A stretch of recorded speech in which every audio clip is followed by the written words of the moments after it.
Hello,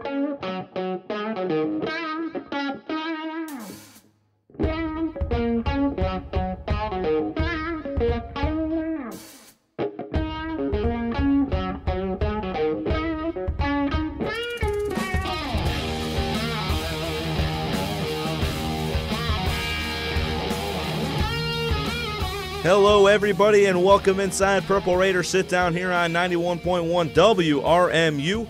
We are just moments away for semifinal action between the Johns Hopkins Blue Jays and your Mount Union Purple Raiders. But beforehand, we've got an interview with the linebacking crew in Nick Brish, Mitch O'Hara, and Danny Robinson. Fellas, how you doing today? Feeling pretty good. Right. Pretty good. Well, guys, first, let's talk about this rush defense. Every week I'm just astounded by you guys on the front seven. You guys have been on a tear this season, allowing only 84 yards per game on the ground to an opponent throughout the season. Danny, let's start with you on this one. What have been your takeaways throughout this season shutting down the run? I just think guys step in and do their job. Nobody tries to do too much. Like Coach Karras says, you got to do your 111 for the team to be successful. So that means everyone on the defense has to do their job, and if we do that and stick to that, then we're going to be pretty successful. Nick, your takeaways? I just think that we have a solid defense. Everyone, like Danny said, does their job, and when you have 11 guys on the field all playing their gaps and doing their assignments, then it's going to be pretty tough to rush football on us, and that's kind of our goal as a defense is to stop the football or stop the run, and then we'll take care of the pass once the team goes to that. And Mitch? Yeah, I have to agree with both of them. It's about the little things. So going into preparation throughout the whole week, kind of playing together, basically 11 as one, like both of them said. So, guys, in this past week in the quarterfinal, you guys won against Muhlenberg. Their QB came in over a 3,000-yard passer. You guys, you limited him to 89 yards through the air. Again, Danny, starting with you on this, what were your thoughts on this game? Although the offense for Mount started out slow, you guys picked them up and had big play in order to win. We come in with the mentality if they don't score, they're not going to win. Mm-hmm.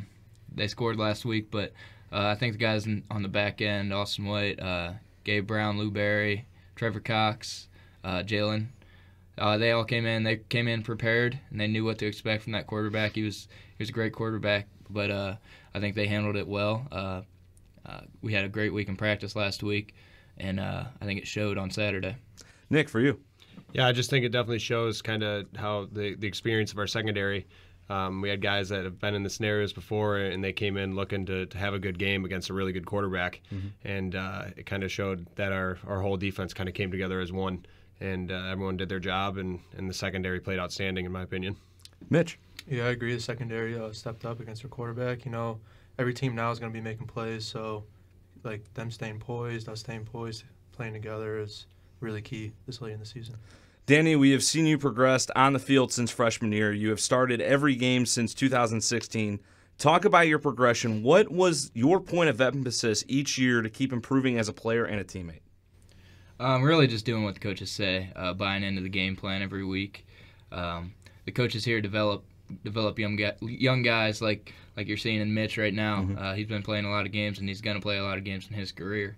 But they just develop you from the time you step foot on campus. They're trying to make you better and trying to put you in the position to succeed. And I think they did a great job with me, and I think they're doing a great job with Mitch right now and Trey right now, just developing them and setting them up for success. So.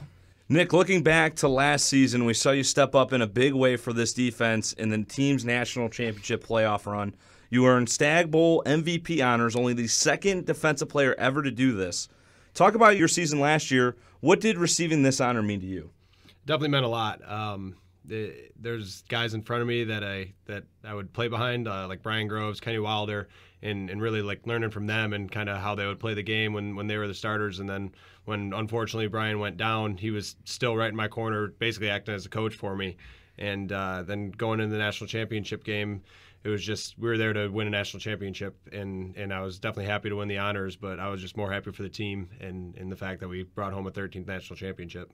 Mitch, only your second season. You have played in every game since freshman year.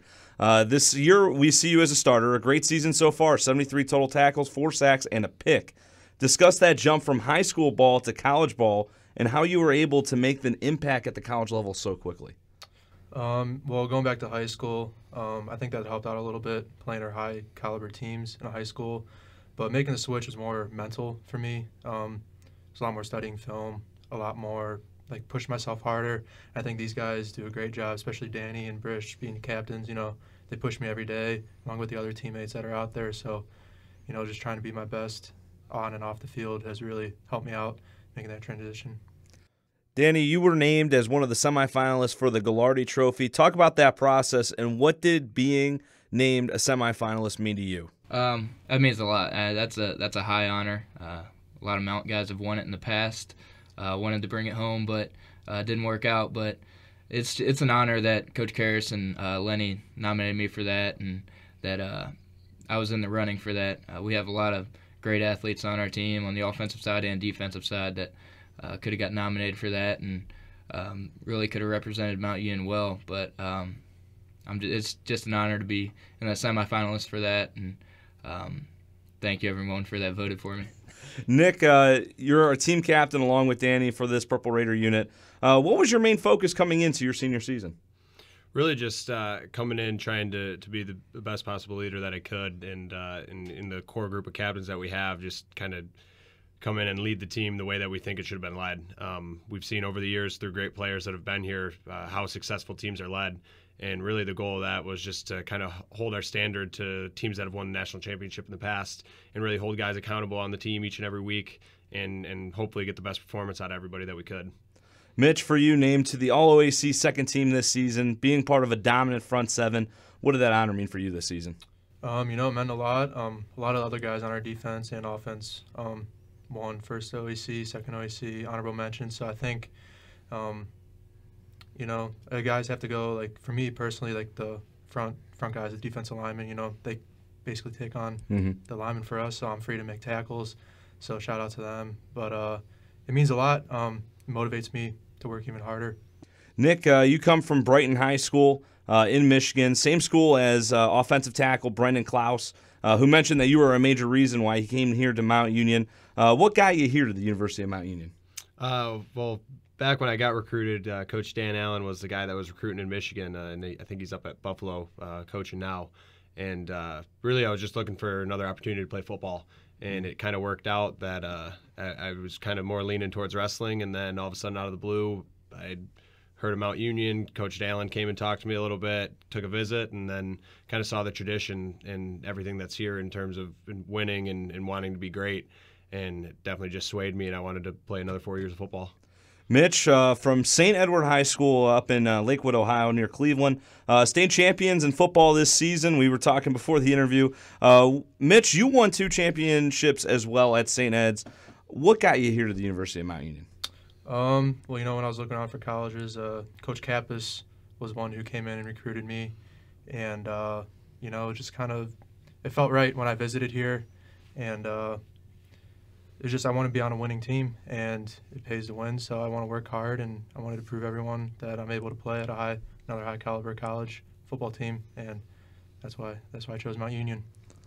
Danny, last year you told us your story and how you made it here to Mount from Massillon, but looking in your last 4 years playing for the Purple Raiders, has there been any players, current or present, that have helped you throughout your time here at Mount?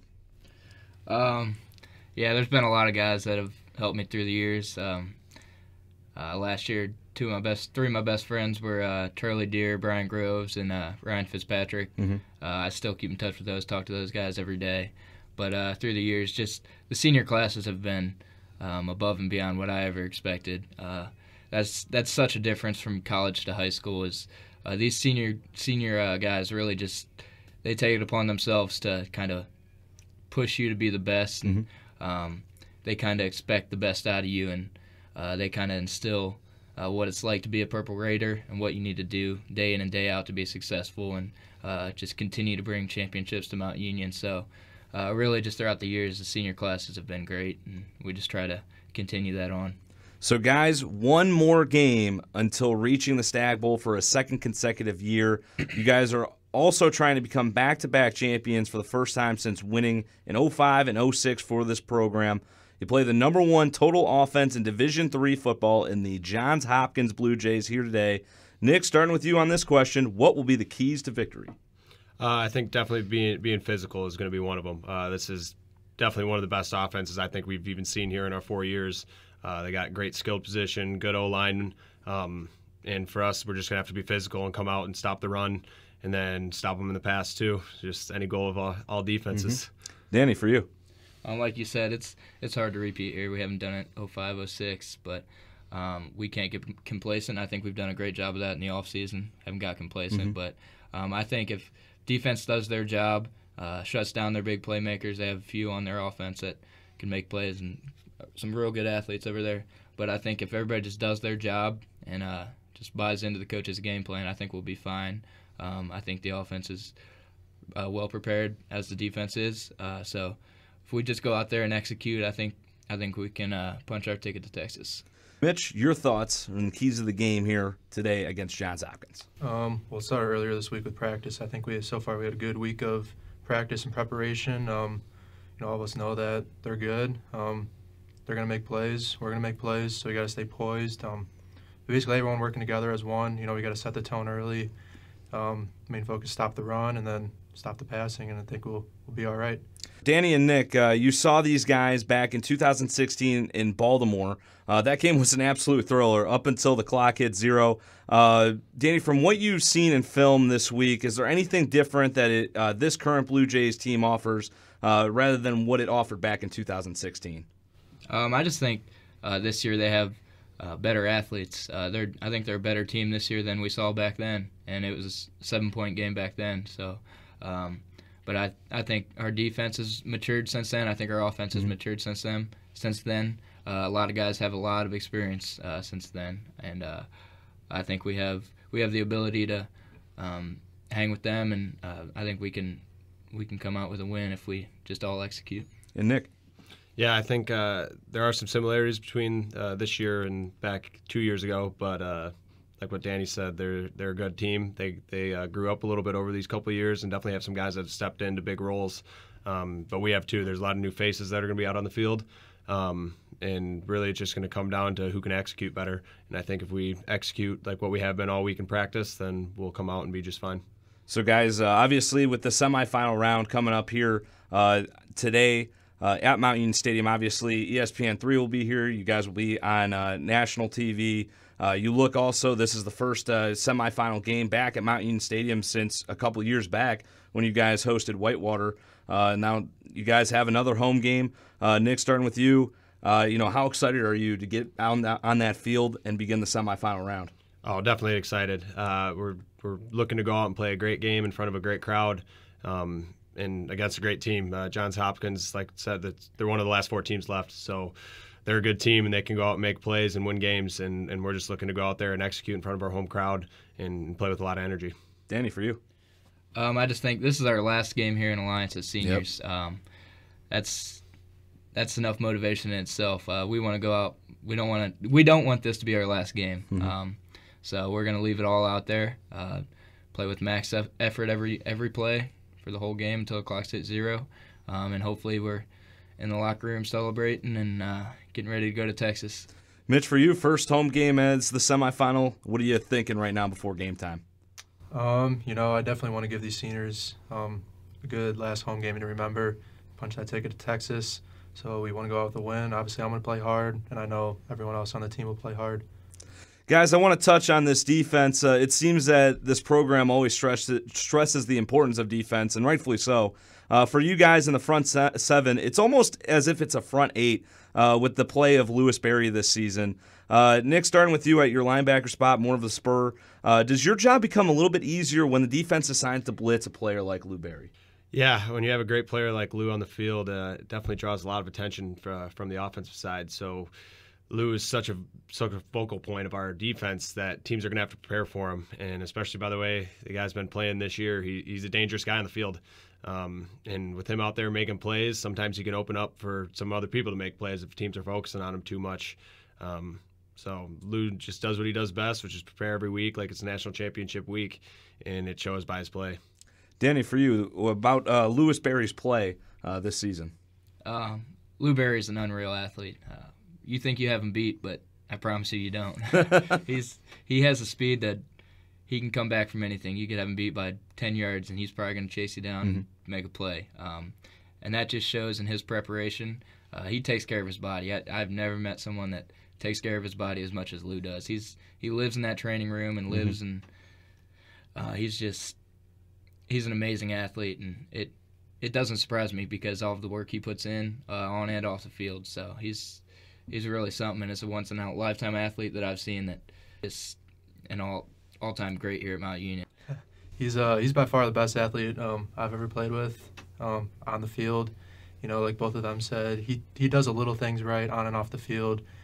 He's always prepared. He always knows what he's doing. He always plays 110%. And he's a great player. Guys, final question for you. A question for the Purple Raider faithful at home to get a better look at the team. Kind of a funny question for you guys. Who would you say is the worst dressed player on this team? It could be during a game or it could be outside the football field. Nick, do you have an answer for that question?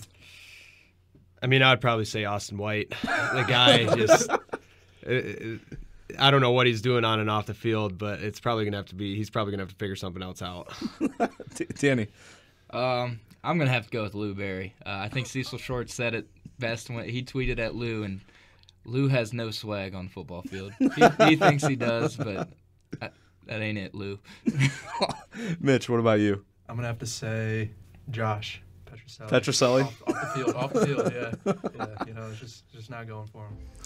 So the linebacker crew, they're getting set for semifinal action over at Mount Union Stadium. We'll have live coverage from that coming up next. Thank you to Danny Robinson, Nick Brish, and Mitch O'Hara as these guys get set for semifinal action against Johns Hopkins. Keep it locked in here on 91.1 WRMU.